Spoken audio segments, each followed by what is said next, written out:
In this one, let's talk about molecular compounds, and this is just going to be an introduction. We're going to warm up to doing some other stuff as we do stuff. Um, but I want us to kind of get the idea of covalent bonds and a little bit about what it means to be molecular, and then we'll grow from there. Um, in terms of covalent bonds, we're focusing on uh, sharing electrons, right? So ionic compounds, we talked about transferring or gaining or losing electrons. For covalent bonding, we're going to be sharing. And we can come at this from the idea of Lewis, right? Our electrons are going to be shared in such a way, right? Remember, our goal is our octet rule here, right? So we're going to share to get a noble gas configuration. Okay, so if we, excuse me, if we look at something like, say, a hydrogen atom,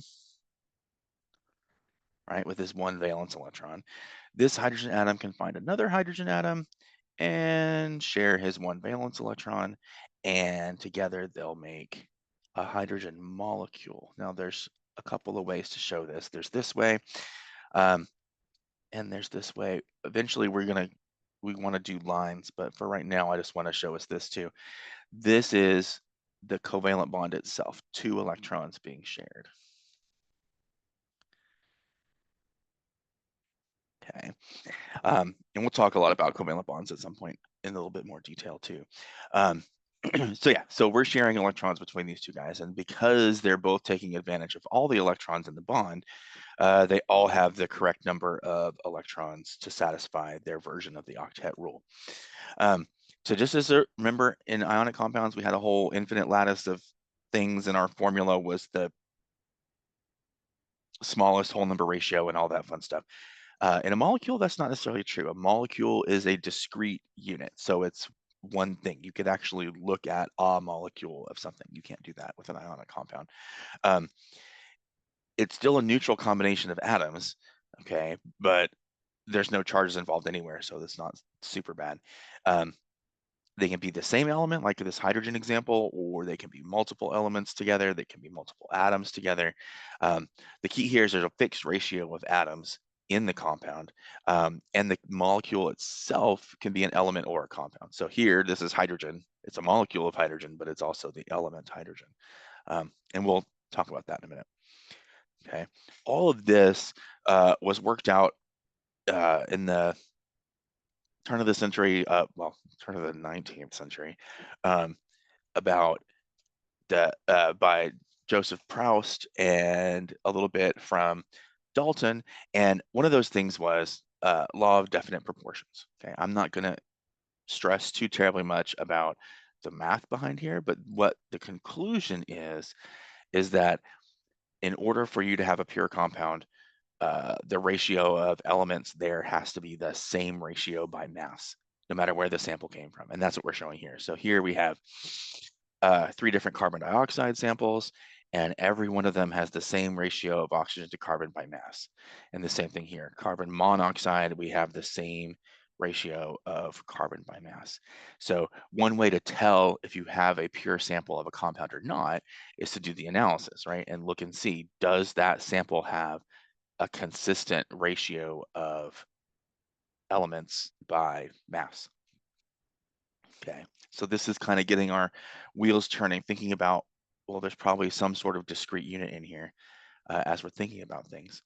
And it was Dalton that came along a little bit later, probably around the same time too, with the law of, this should say multiple proportions. I'm a bad slide maker. Okay, law of multiple proportions that really just says that if two elements can make multiple compounds that have different ratios, then the ratio of their ratios is a whole number. And that's just weird, but we can think of it as, this is how we know about some atoms, right? So in carbon dioxide, we're kind of working our way backwards from the chicken to the egg, but right, we know there's 1 carbon and 2 oxygens. So this is a 2-to-1 ratio. If we look over here, we have 1 oxygen and 1 carbon for carbon monoxide. That's a 1-to-1 ratio. And 2-to-1 divided by 1-to-1 is 2-to-1. So this is a whole number ratio. It's odd, but this is really, I just want us to get what the concept is and know the difference between law of definite proportions, law of multiple proportions, no matter what I can type on a slide. Um, right. Okay. So let's think about molecules. Two terms we can get in there: diatomic, polyatomic. Diatomic is two atoms. Polyatomic is more than two atoms. And they can be the same and they can be different. They can be homonuclear, which would be the same, or heteronuclear, which would be different. Something I want us to get into here is elemental forms of elements that are actually, sorry, there's an itch on my foot. Elemental forms of elements that are molecules, right? The big ones to know are these guys, the diatomic molecules, okay? There are 7 of these, and if you look here, they make a 7 on the periodic table, plus hydrogen over here. And my little mnemonic for this is no halogens. Make that a big O. Okay, which means nitrogen, oxygen, hydrogen, and all of the halogens make diatomic molecules, where it's 2 atoms of the same thing stuck together. And these are important to know because we use these elements all the time. And when we start doing reactions and stuff, we want to make sure things come out okay. When we do that. This is just some other fun kind of idea here. Sulfur is typically rings of 8 sulfur atoms. Phosphorus tends to be uh, P4 little pyramids. So these are kind of cool little things to think about. It's not just diatomic stuff. You can have multiple things in there. Um, this also leads us into the idea here of allotropes, where an allotrope is just a different form of the same element. Okay, that's kind of weird. So it's an elemental form, but it's different elemental forms. So the classical example here is oxygen. You can have an oxygen molecule, which is O2, or you could have ozone, which is O3. Both of these are elemental oxygen, but they're 2 different forms, so they're called allotropes. Carbon has a lot of allotropes. This is just 3 of them we're looking at here: diamond, graphite, and buckyballs. And remember, we started off this whole business by thinking about how the structure of the molecular structure, the atomic structure, the microscale, nanoscale influences the macro scale, right? So diamond and graphite are 2 clearly very different things, right? Graphite is that lead in your pencil, so when you write and it smushes around. Diamond is one of the hardest substances known, but they're all just pure carbon, okay? Buckyball is an interesting thing, although we're not going to do too much with it, but this is a molecule that has 60 carbon atoms, so we call it C60. It's called a buckyball because technically these are a class of compounds now because there's a whole bunch of these.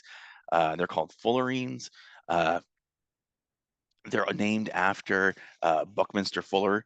This is why they're called buckyballs, because his name was Buckminster, which I think is funny. I really am curious what the R is for, because why would you go by Buckminster? But it's awesome. But anyway, he wasn't a chemist. He designed and built geodesic domes, like this example here. And the structures of the C60, the buckyballs, have the same idea as these geodesic domes. And so it's kind of an homage to Buckminster Fuller, the architect, to do that. And there's a whole bunch of chemistry that goes on with this, but just know they exist, know the term buckyball and some history and all that fun stuff. Okay, let's get down into the nitty gritty here and talk about formulas.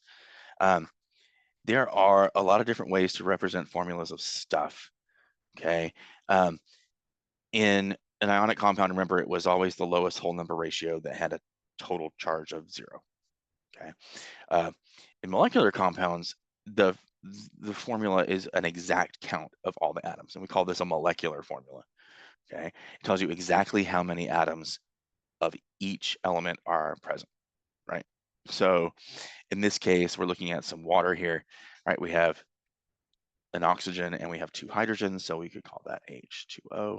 We're using the same convention of having subscripts for the elements. Okay, these pictures down here representing structural formulas. right? Well, I guess these are more three-dimensional. This is a ball and stick where it looks like the model. So when we get into model kits, you'll see those in person.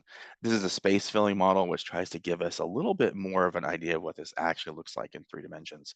Um, a structural formula, or sometimes known as a Lewis structure, and we'll get into that, would show you where the bonds are and what things look like and how things are connected together. But all of these mean kind of the same idea, right? It shows us how the atoms are connected together. And oftentimes there is some sort of color code. So this is, no, this is from our book. So that if you're looking at stuff, you know what the atoms are. I'm not going to stress about this, but um, it is there. This is a convention that's used for most things as we do it. Um, okay, so one of our skills we're going to need to be able to do is, if we're looking at a molecule, can we write the formula? Okay, not too terrible. Okay, we can use our code over here. For now, we're going to treat this as carbon first, then hydrogen, then the rest in alphabetical order. And as we learn more, we'll get the official guidelines for what I'm thinking about here and how we're going to make that work. Let me go back for a second. Okay. Shoot.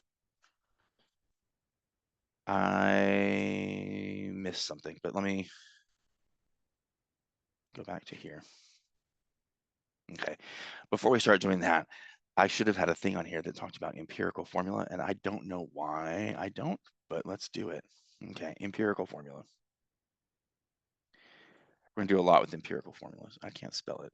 Empirical formula. Okay. Empirical formula is the lowest whole number ratio.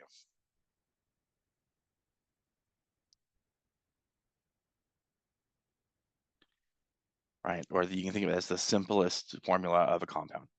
Okay. When we're thinking empirical formula, right, all of our ionic compound formulas are the empirical formula because it's the lowest whole number ratio of stuff that's there, right? Because we have to have that total charge of 0. Here, when we're looking at water, H2O is going to be our lowest whole number multiple because there's 1 to 2. You can't get that any smaller. If we have a compound, though, there's another hydrogen and oxygen compound called hydrogen peroxide, that's H2O2. Excuse me, this empirical formula is just going to be HO because it's 2 to 2 is the same thing as 1 to 1. So we can, I'm sorry, excuse me, we can reduce that down. Right, if we have hydrazine, which is used for rocket fuel, N2H4, then we can reduce this down and say this has an empirical formula of NH2. Okay, so it's the simplest whole number formula. It's the lowest whole number ratio of stuff, right? So we can reduce it down, right? You should be able to recognize those things. And we'll do a lot more with empirical formulas as we go on forward. All right, now back to this. Can we write a formula looking at the picture? Okay, I've got our little color code guide over here. So we have a carbon in the center, we have a hydrogen, and then there's 3 chlorines, so that's CHCl3, right?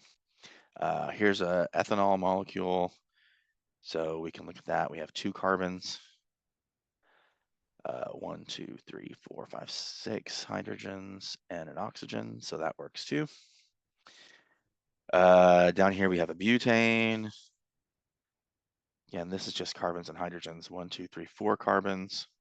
You don't have to know the names of these things. I'm just saying them because I know them. 1, 2, 3, 4, 5, 6, 7, 8, 9, 10, H10. Hopefully this is not super bad or confusing for us. Here's a benzene. There's 6 carbons in the ring, and each one has 1 hydrogen. So this is going to be C6H6. Okay.